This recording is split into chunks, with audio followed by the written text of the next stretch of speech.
Thanks, Dean. It's nice to be here. I haven't been in Baltimore in a long time, and it's great to see so many of my old by virtue of age and old by virtue of length of friendship friends in this room. Now, this subject is really a subject which is the bread and butter of cardiologists and people that are interested in echoes and the vascular system. But I don't have to tell you that this is something that the nephrologists are into, and those of us that are card-carrying nephrologists like myself, the other members of the panel are not, they're cardiologists. Paying attention to the cardiovascular system is something that we are increasingly compelled to do. And several years ago, after the famed Boston meeting, which depressingly delivered the message that we hadn't made much improvement in survival, morbidity, mortality in the ESRD population from the meeting that had happened 10 years previously. I could be a little bit off on these dates. It was almost as if there was a call to arms by guys like Parker and Hull and Steinman and all of you that maybe we've been doing something wrong. Maybe we got to pay more attention to the heart. Maybe we got to pay attention to the cardiovascular system. So for those of us that are working in hypertension and vascular medicine, and I do it to some degree. I still do most of my time in nephrology like all of you, but not involved directly in dialysis anymore. There is a lot going on that relates to assessing what's going on in the cardiovascular system. And Wednesday I put together a new talk for Bud Rose's Harvard nephrology course on dilemmas in the management of mild essential hypertension. And if you stop and think about all the dilemmas we have in terms of blood pressure and compliance and elasticity and central pressure, peripheral pressure, there's a lot out there.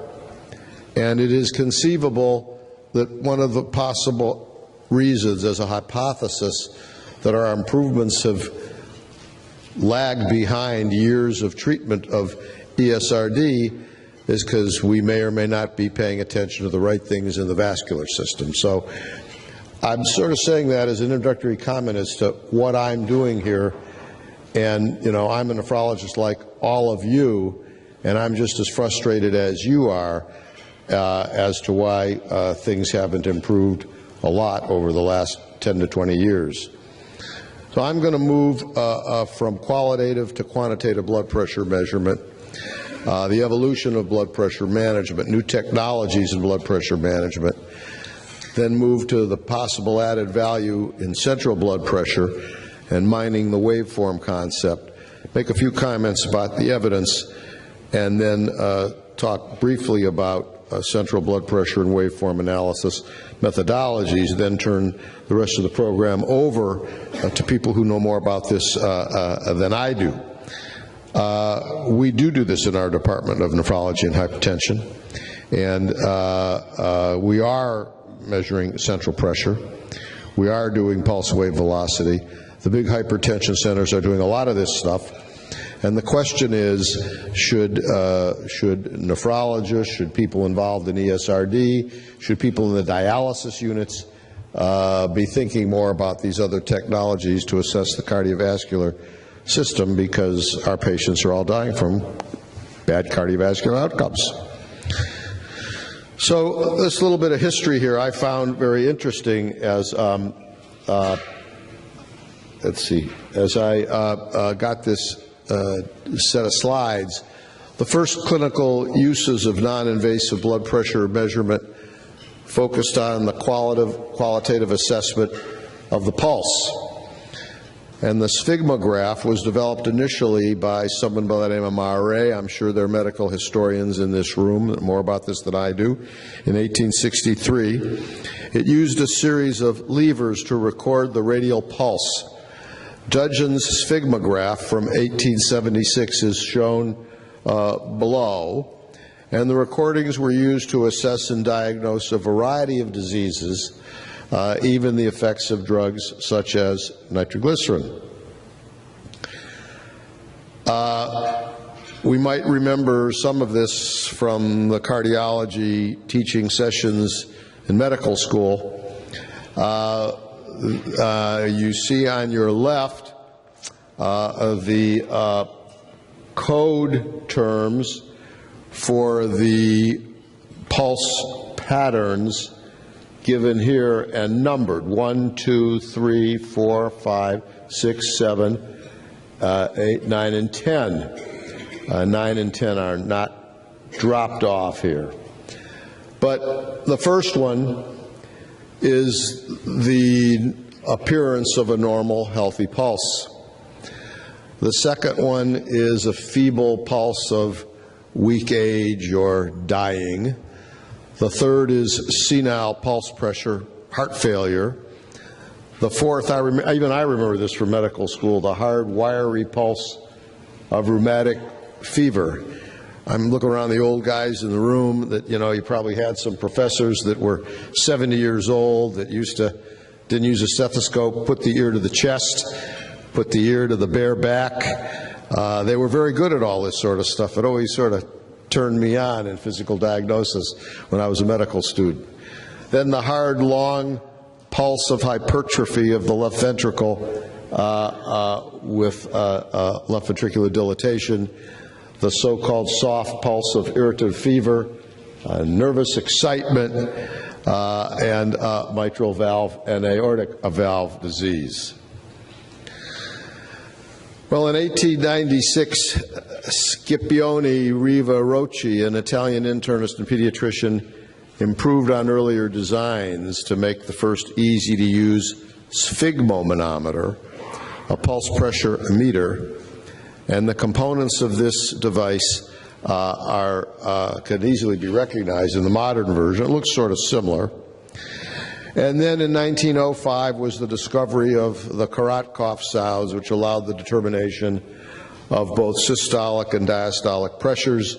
The Riva Rocci apparatus used by Korotkov in his measurements is shown here. The need for a wider cuff was shortly thereafter appreciated, and this sphygmomanometer revolutionized medicine by introducing quantitative assessment into a field previously characterized almost exclusively by qualitative assessments that I showed you on the previous slide. However, information from the waveform was lost with this new technology. So then enter the life insurance era with an abundance of data from life insurance companies making use of blood pressure measurements to compute actuarial tables and assess risk of individual policy owners. I've been obsessed in the last few weeks about how the life insurance industry is going to respond to the JNC 8 new guidelines that just came out. It's a tremendous conundrum. And as I said at the Harvard course just about 48 hours ago, maybe the way we've conventionally measured blood pressure with all the conundrums about targets and who takes the pressure and how it's taken, maybe there's an opportunity here to open up a whole new field about thinking about what really is going on in the vessel. And central aortic pressure could be one adventure in this arena. And then, of course, when Roosevelt died, that was a wake-up call that bad high blood pressure, which was unnoticed, and people didn't pay much attention to it. And, the term essential hypertension, as you remember, was coined in 1911 because it was thought that an elevated arterial pressure was necessary or compensatory to perfuse the vital organs.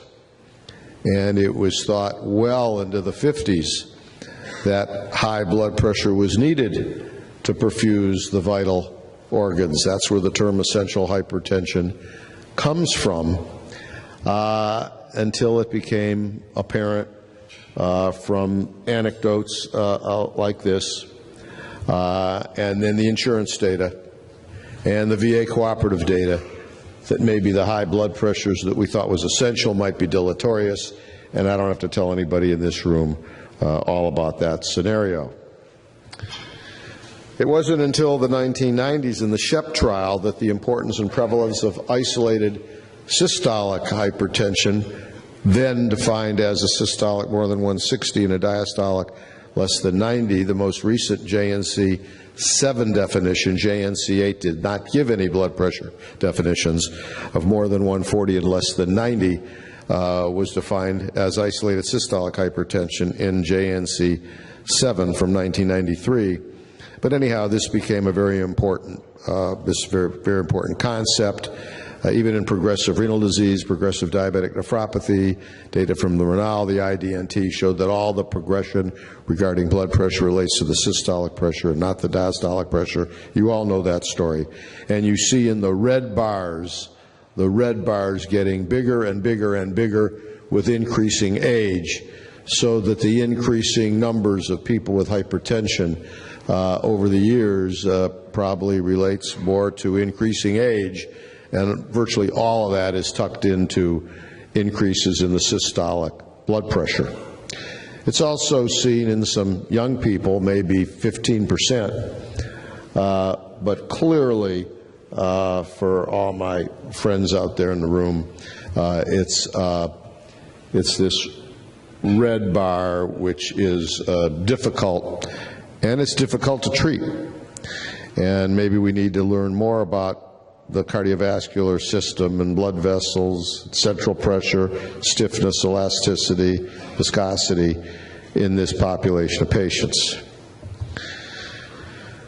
Well, interestingly, in revising my section for up to date, there's a section in there on methodology of taking the blood pressure, and it's almost all devoted to the auscultatory method. It was a chapter that I inherited, and I didn't pay much attention to it the first time I redid it. I just sort of went on to some other comments. So this time I looked at it and I said, you know, I can't remember the last time anybody took a blood pressure on me, or that I ever did with a stethoscope, you know, listening for Korotikoff sounds.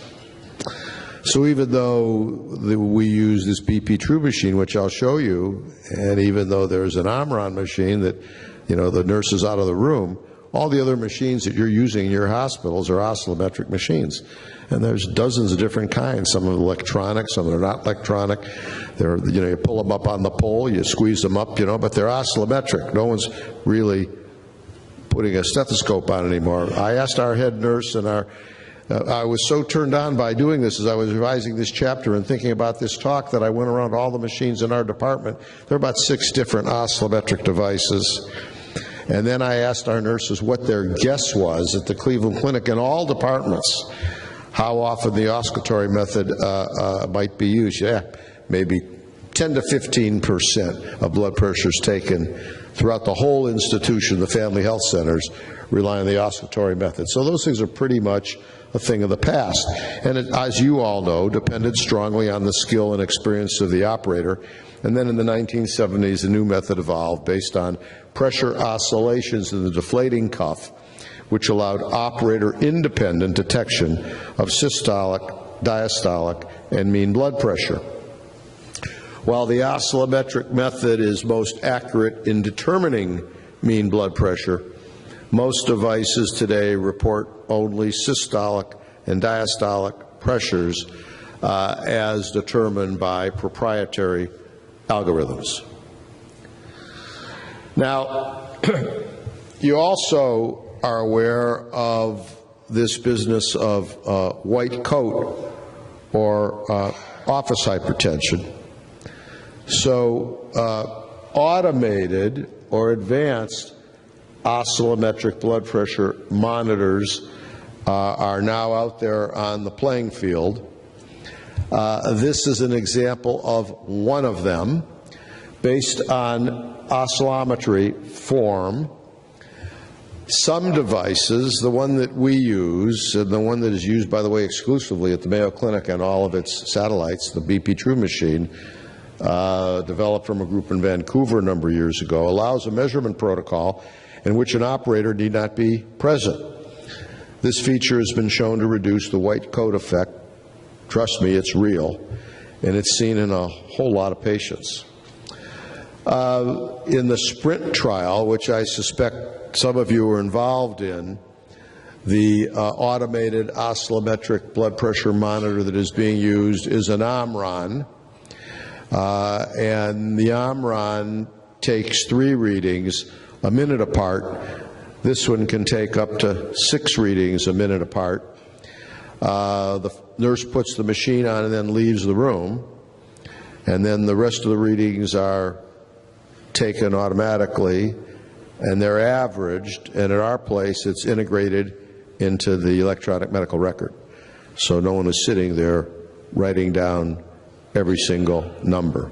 And it's the same way at the Mayo Clinic as well. And the beauty of these machines is the correlation with 18 hours of awake ambulatory blood pressure monitoring is extremely tight. So when you put one of these things on a patient's arm, and sometimes I explain to them why they're using this machine, and many patients have heard about ambulatory monitoring. Not everybody does it, but when a series of about 600 patients was done by a guy named Myers out of Canada, there have been several publications that shows the correlation of the average reading of 3 or 6 readings with this machine. It's probably the same with the Omron, correlates very tightly with the awake readings in 24-hour ambulatory monitoring. So what is the new paradigm shift in blood pressure management? There's been this evolution in the technology of how we do brachial pressure. We have the conundrum of oscillatory versus advancing to oscillometric methods, I believe to automated oscillometric methods, but that's only telling you about the brachial or radial pressure, and maybe there's some other pressures that we ought to be paying attention to. So the hemodynamic and vascular determinants of blood pressure were previously considered to be total peripheral resistance and cardiac output based on a simple model of flow through a tube. We now know that the presence of wave reflections throughout the conduit arteries and the influence of arterial stiffness are also factors in determining blood pressure. Elevated mean pressure is a result of increased cardiac output and/or peripheral resistance, and elevated pulse or a systolic pressure, isolated systolic hypertension, is, as you know, due to elevated arterial stiffness, wave reflections, and/or stroke volume. So the paradigm shift takes into account the effect of wave reflections and arterial stiffness. It also takes into account central aortic pressure, and you're going to hear a lot about that. This new paradigm better identifies individuals at risk. This new paradigm better informs drug choices and monitors drug action. The paradigm provides new, independent, and clinically important information to improve individual management of blood pressure in some studies that you'll hear about. So now you're going to say, well, how does this apply to us in the dialysis field? My own view about this, and several years ago I put together a focus group that included people that you know. They've been very active in this group: Ted Steinman, Tom Parker, Ray Townsend, Dick Cronin, several others, to explore this because of the lack of significant progress in survival in the ESRD population, with the major explanation for that, other than access, as you know, being cardiovascular. So we now have to become cardiologists to some degree, and if we are going to do that, we need to learn what's going on in that playing field, and maybe there is some responsibility in dialysis units to study these things. Now, you'd want to know what the evidence is that central aortic pressure and arterial stiffness per se are associated with predictive of increased risk of cardiovascular disease, and these are just a number of papers that support that concept.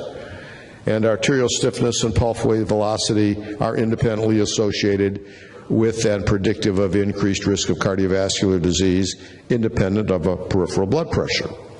So there's a lot of information by some very good cardiovascular people suggesting that stiffness and pulse wave velocity are predictive of increased risk of cardiovascular disease if they're abnormal, and there's good evidence that central aortic pressure and arterial stiffness are associated with and predictive of increased risk of cardiovascular disease if they're abnormal. In the strong heart study of over 2,000 patients, when central pulse pressure equals or exceeds 50 millimeters of mercury, the risk of cardiovascular disease increased by nearly 70%. In individuals less than 60, the increase was 150%. I mean, that's the spot where the vessel feels what is actually coming right out of the heart. Central pulse pressure of 50 represented a threshold above which the risk of cardiovascular event increases dramatically, and you'll hear more about that later. Brachial pressure did not demonstrate the same thresholds for risk in the strong heart study.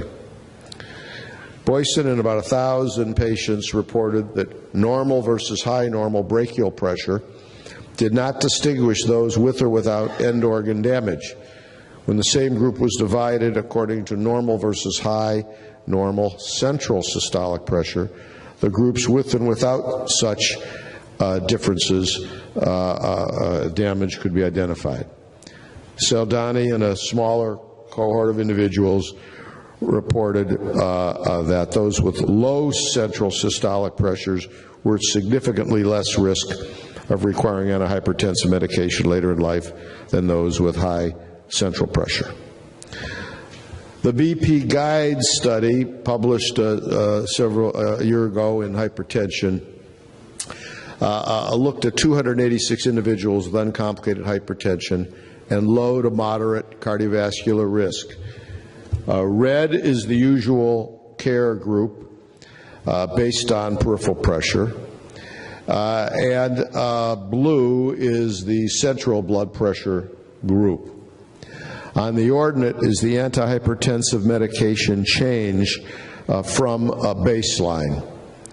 The bottom line is that if one was randomized to a usual care in red, or usual care with added knowledge of central blood pressure, and then these patients were seen according to the treatment habits of their physicians, with visits every 3 months and 12 months of follow-up. The idea of this study was to see if practice habits with regards to medication prescription, number of medications, was changed depending on whether one used the usual care of monitoring, assessing blood pressure versus central pressure.